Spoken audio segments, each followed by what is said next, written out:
আসসালামু আলাইকুম dear students. আজকে আমরা সাধারণ অন্তরক সমীকরণ বা অর্ডিনারি ডিফারেনশিয়াল ইকুয়েশনের আরেকটা ভিডিওতে তোমাদেরকে স্বাগতম জানাচ্ছি। আজকের ভিডিওতে আমরা প্রকৃত বা exact differential equation related problem সমাধান করব। আমাদের দেওয়া আছে যে এই যে একটা সমীকরণ দেওয়া আছে ডিফারেনশিয়াল ইকুয়েশন, এটির একটি ইন্টিগ্রেটিং ফ্যাক্টর হবে এটার একটা ইন্টিগ্রেটিং ফ্যাক্টর নিয়ে আমরা বেশ কিছু ভিডিও এর আগে করেছি। তোমরা ওই ভিডিওগুলো হোপফুলি দেখে ফেলবে। ঠিক আছে? সো ইন্টিগ্রেটিং ফ্যাক্টর রিলেটেড এই প্রশ্নটি এটি অনেকবার পরীক্ষায় আসছে। এখন আমি তোমাদেরকে একটু প্রকৃত অন্তরক সমীকরণ আসলে একটু বুঝিয়ে বলি। যদিও আমরা এগুলা নিয়ে আগে অনেক আলোচনা করেছি, তারপরে একটু বলি যে প্রকৃত অন্তরক সমীকরণের চেহারা স্রোত দেখতে অনেকটা এরকম হবে। এম এম যেটা হচ্ছে এক্স এবং ওয়াই এর function into d x plus n যেটা নিজেও এক্স এবং ওয়াই এর function into d y equal to zero. এই ধরনের ইকুয়েশনকে আমরা প্রকৃত ইকুয়েশন বা এক্সাক্ট ইকুয়েশন তখনই বলবো যখন এটি একটি নির্দিষ্ট কন্ডিশন মানবে। প্রকৃত বা বা এক্সাক্ট, ইংলিশে বলে এক্সাক্ট ইকুয়েশন, ডিফারেনশিয়াল ইকুয়েশন তখনই হয় যখন তারা একটা নির্দিষ্ট কন্ডিশন মানে। সেই কন্ডিশনটা কি? সেই কন্ডিশনটা হচ্ছে partial differentiation of m with respect to y, সেটা হবে partial differentiation of n with respect to x. তো এটা হয়তো তোমাদের কাছে নতুন না, বিশেষ করে তোমরা এর আগে অনেকগুলো ম্যাথ দেখছো আমাকে, যে আমি এই স্যাটিসফ্যাকশন মানে এই যে কন্ডিশনটা এটাকে স্যাটিসফাই করে আমরা হচ্ছে দেখাইছি যে যে কোনো ইকুয়েশনকে যে সেটা কি এক্সাক্ট কিনা, তাই না?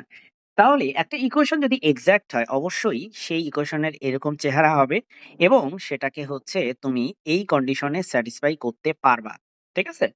এখন আমার কথা হচ্ছে, ঠিক আছে, এখান থেকে আমরা কি নিব এই ম্যাথের জন্য? এই ম্যাথে তোমাকে বলছে যে এটার একটি ইন্টিগ্রেটিং ফ্যাক্টর। তোমার নিশ্চয়ই মনে আছে যখন আমি এক্সাক্ট ডিফারেনশিয়াল ইকুয়েশন সমাধান করতাম, যতবারই করেছি সেখানে সেখানে এই কন্ডিশনটা মাস্ট বি আমরা চেক করেছিলাম, তাই না? ইন্টিগ্রেটিং ফ্যাক্টর হচ্ছে এমন একটা লেটস সে ফাংশন যেটা কোন একটা অপ্রকৃত বা নন এক্সাক্ট ইকুয়েশনে গুণ করলে সেটা প্রকৃত ইকুয়েশন হয়।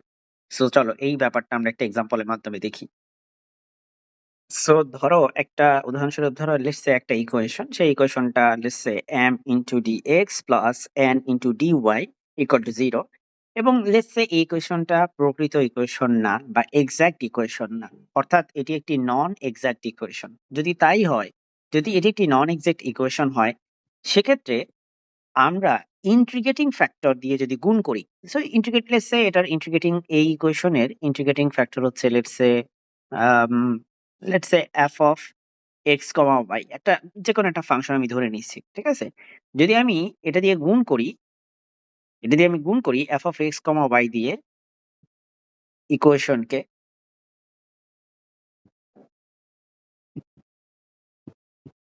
যদি আমরা এভাবে f of x comma y দিয়ে গুণ করি, করলে আমরা যে ইকুয়েশনটা পাবো সেই ইকুয়েশনটা, এই নতুন যে ইকুয়েশনটা, এটা ঠিকই এক্সাক্ট ইকুয়েশন হবে বা প্রকৃত ইকুয়েশন হবে। সো আশা করি তোমরা বুঝতে পারতেছো যে একটা অপ্রকৃত ইকুয়েশনকে যদি আমরা সেই ইকুয়েশনকে যেই উৎপাদক দ্বারা গুণ করলে, যেমন এক্ষেত্রে আমরা এফ দিয়ে গুণ করছি, গুণ করলে উহা প্রকৃত হয়, সেটাই হচ্ছে ইন্টিগ্রেটিং ফ্যাক্টর। ঠিক আছে? সো যেহেতু আমাদের বলছে এই ইকুয়েশনের এটা নাকি একটা ইন্টিগ্রেটিং ফ্যাক্টর, অর্থাৎ অর্থাৎ এই ইন্টিগ্রেটিং ফ্যাক্টর দ্বারা আমরা যদি এই ইকুয়েশনকে গুণ করি, তাহলে এই ইকুয়েশনটা অপ্রকৃত ইকুয়েশন থেকে প্রকৃত ইকুয়েশনের রূপ নেবে। আমি আবারও বলতেছি, তার মানে আমাদের এই ইকুয়েশনটা অপ্রকৃত থেকে প্রকৃত ইকুয়েশনের রূপ নেবে। আর প্রকৃত ইকুয়েশনের রূপ নেওয়ার মানেই হচ্ছে প্রকৃত ইকুয়েশন কিন্তু এই কন্ডিশন স্যাটিসফাই করে। আমি তোমাদেরকে একটু দাঁড়াও, একটু দেখাই। প্রকৃত ইকুয়েশন কিন্তু এই কন্ডিশনকে স্যাটিসফাই করে, অর্থাৎ এই কন্ডিশনটা আমরা তখন চেক করব। তাহলে এভাবে লেখো যে x d y minus y d x equal to 0 অন্তরক সমীকরণকে অন্তরক সমীকরণকে সমীকরণকে এখান থেকে আসলে ম্যাথটা শুরু, হ্যাঁ, integrating factor 1 divided by x square into f of y by x দ্বারা গুণ করলে গুণ করলে এটি প্রকৃত ইকুয়েশনে এটি প্রকৃত অন্তরক সমীকরণে পরিণত হবে। অন্তরক সমীকরণে পরিণত হবে। ঠিক আছে? তাহলে ব্যাপারটা তুমি বুঝতে পেরেছো কিনা যে ইন্টিগ্রেটিং ফ্যাক্টর নিয়ে যেটা আমি বলতেছিলাম যে ইন্টিগ্রেটিং ফ্যাক্টর দিয়ে তুমি যখনই গুণ করবে, ইন্টিগ্রেটিং ফ্যাক্টর দিয়ে তুমি যখনই ইকুয়েশনকে গুণ করবে তখন এই ইকুয়েশনটা আর অপ্রকৃত ইকুয়েশন থাকবে না, এটি প্রকৃত ইকুয়েশনের রূপ নেবে। সো চলো আমরা এটা গুণ করে দেখি। অর্থাৎ এক্স ডিওয়াই, আমি একটু চাপিয়ে লিখি বাম দিকে, এক্স ডিওয়াই তার সাথে আমরা গুণ করব ডিওয়াইটা পরে লিখি, হ্যাঁ, 1/x square f of y by x, ডিওয়াইটা আমরা লাস্টে লিখতেছি, মাইনাস এরপরে আমরা যদি এখানে গুণ করি, তো আমাদের এখানে আছে প্রথমে ওয়াই এন্ড দেন এই পার্টটা গুণ করতে হবে, করলে 1/x square f of y by x, এই সবকিছুর পরে আমি ডিএক্সটা লিখবো। আর রাইট সাইডে আছে হচ্ছে জিরো, জিরোর সাথে এটা গুণ করলে বেসিক্যালি জিরোই হবে, জিরোর সাথে কোনো কিছু গুণ করলে জিরোই হয়। আচ্ছা, এখান থেকে আমরা যদি একটু ক্যালকুলেশন করি আমরা পাবো হচ্ছে 1/x, এটা কাটা গেলে হয় 1/x and then f of y by x into d y minus y into f of y by x divided by x square into dx equal to 0. So this is equation number 1. Okay, equation number 1. এখন আমরা আরেকটা equation, মানে আমরা যে standard equation সেটা লিখবো। Standard ইকুয়েশনটা হচ্ছে m into dx plus n into dy equal to 0. Let's say এটা হচ্ছে ইকুয়েশন নাম্বার 2। এবার এই দুইটা ইকুয়েশনকে আমরা যদি কম্পেয়ার করি সাইড বাই সাইড, তাহলে আমরা m এর মান এবং n এর মান পাবো। তুমি একটু খেয়াল করো, এটা হচ্ছে dx, এটা হচ্ছে dx, অর্থাৎ অর্থাৎ m ইকুয়াল টু হচ্ছে এই পুরো এক্সপ্রেশনটা। ঠিক আছে, m ইকুয়াল টু পুরোটা। সো আমরা এখানে লিখি যে সুতরাং m equal to minus y into f of y by x divided by x square. আর n ইকুয়াল টু কি হবে তাহলে? এটা ডিওয়াই, এটা ডিওয়াই, অর্থাৎ বাকি পার্টটা হচ্ছে n। ঠিক আছে, সো বাকি পার্টটা হচ্ছে n f of y by x divided by x. এখন একটা খুব গুরুত্বপূর্ণ কথা তুমি শোনো, সেটা হচ্ছে আমরা যদি এটা দেখাতে পারি del m by del y equal to del n by del x, আমরা যদি এই ব্যাপারটা সত্য এটা দেখাতে পারি, তার মানে কি এটা কিসের কন্ডিশন? এটা হচ্ছে প্রকৃত অন্তরক সমীকরণ হওয়ার কন্ডিশন। অর্থাৎ আমাদের এই যে ইকুয়েশনটা, 1 নম্বর ইকুয়েশনটা, এটা যদি আসলেই প্রকৃত সমীকরণ হয় তাহলে কেন সে প্রকৃত হইল? কারণ আমি তাকে ইন্টিগ্রেটিং ফ্যাক্টর এটা দিয়ে গুণ করছি। অর্থাৎ এই 1/x² f of y by x এটা যে ইন্টিগ্রেটিং ফ্যাক্টর এই সমীকরণের, এটা প্রমাণ করার জন্য আমাদের এই কন্ডিশনটা পূরণ করাটাই এনাফ। ঠিক আছে, সো এই কন্ডিশনটা পূরণ করাটাই এনাফ। খুব মনোযোগ দিয়ে কথাগুলো শুনবা, যদি বুঝতে না পারো আবার ভিডিওটার এই পার্টটা দেখবা। তো চলো আমরা এটা হচ্ছে পরের পেজে চলে যাই, যে এই কন্ডিশনটা আমরা দেখি যে স্যাটিসফাই করে কিনা। তাহলে আমি কি বললাম যে 1/x² f of y by x integrating factor হওয়ার জন্য ইন্টিগ্রেটিং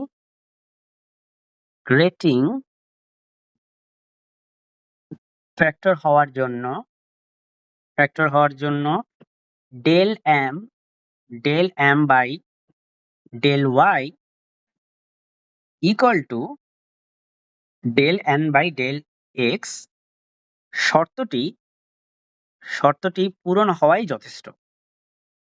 শর্তটি পূরণ হওয়াই যথেষ্ট। ঠিক আছে, সো এই কন্ডিশনটা যদি স্যাটিসফাই করে তার মানে আমাদের গিভেন যেই ফাংশনটা এটি একটি ইন্টিগ্রেটিং ফ্যাক্টর আমাদের প্রদত্ত সমীকরণে। তাহলে দেখো মাই ডিয়ার স্টুডেন্টস, আমরা যদি del m by del y বের করতে চাই, আমাদের এম দরকার, তাই না? তো এম তো আমরা অলরেডি বের করছি, সো আমরা একটু চেক করি এম আমাদের কি। এম হচ্ছে এই জিনিসটা, মনে রাখো এটা minus y into f of y by x divide by x square. ঠিক আছে, so minus y into f of y by x divided by x square.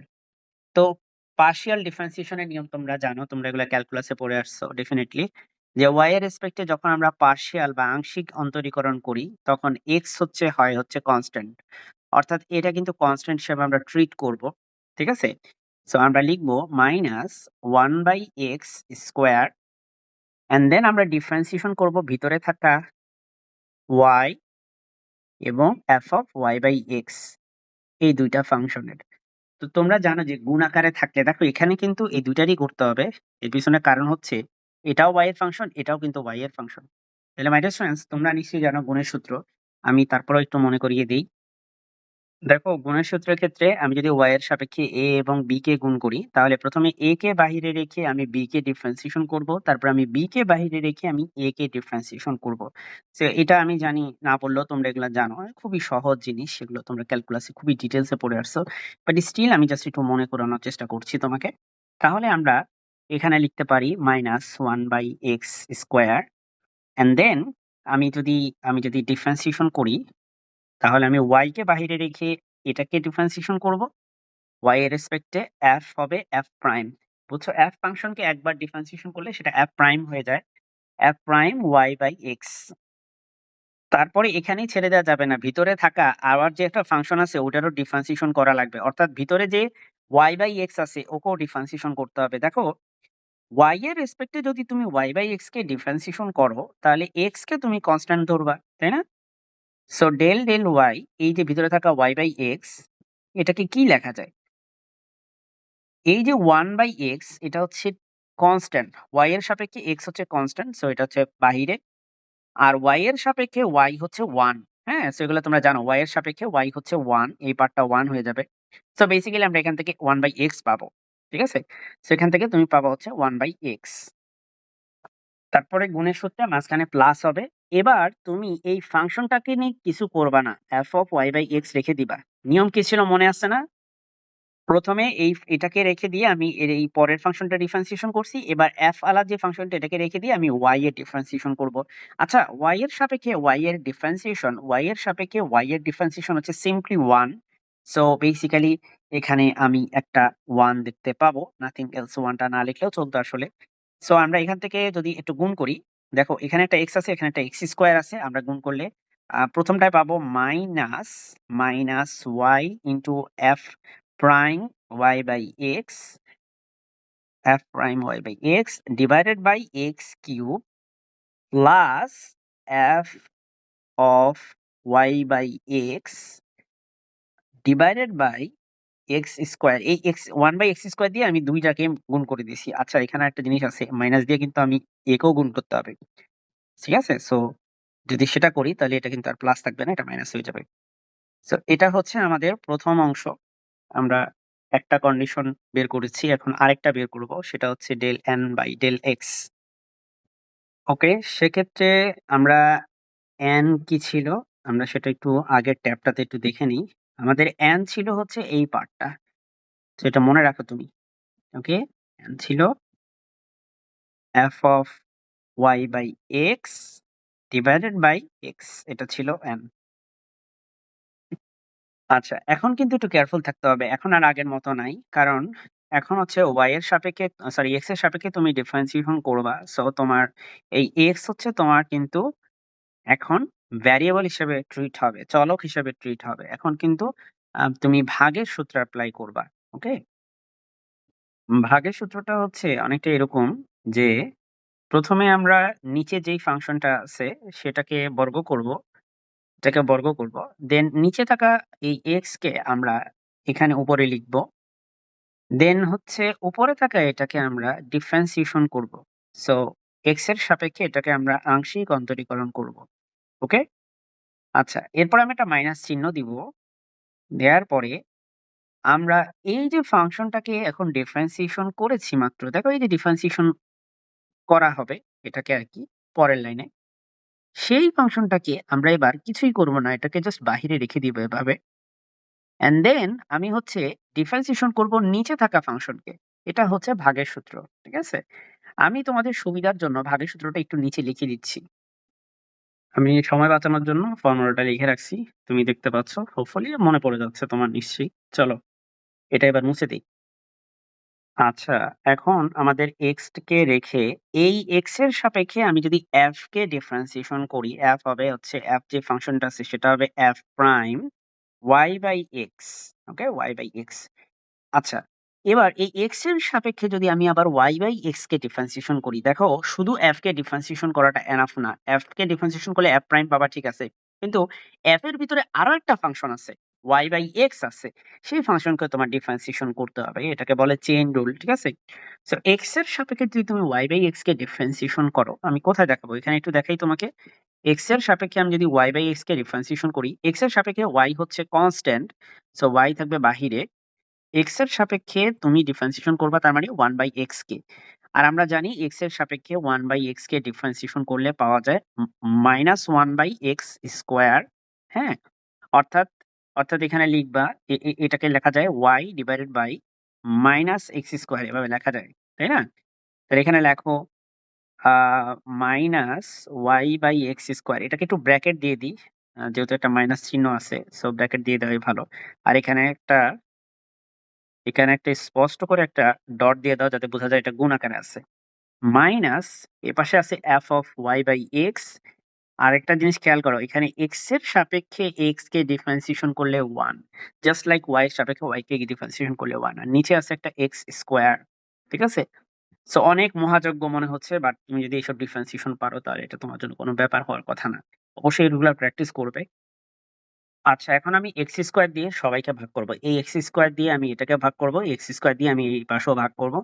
এখন ডিয়ার স্টুডেন্টস, একটু খেয়াল করো। এই x দিয়ে যদি আমি x কে কেটে দেই, আমার একটা x থাকে এখানে। ঠিক আছে? একটা x থাকে। তাহলে আমরা একটু সেটা লিখি যে আমার এখানে মাইনাস আছে প্রথমে। সো আমি মাইনাসটাকে সামনে নিয়ে আসি।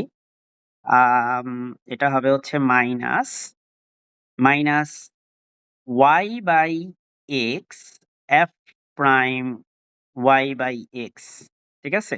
আর একটা x স্কয়ার আছে নিচে। তাহলে চিন্তা করো, এই x স্কয়ার নিচে থাকার কারণে এই যে x স্কয়ার, এই x স্কয়ার আর এই x গুণ করলে ২ টা মিলে হবে x কিউব। ওকে?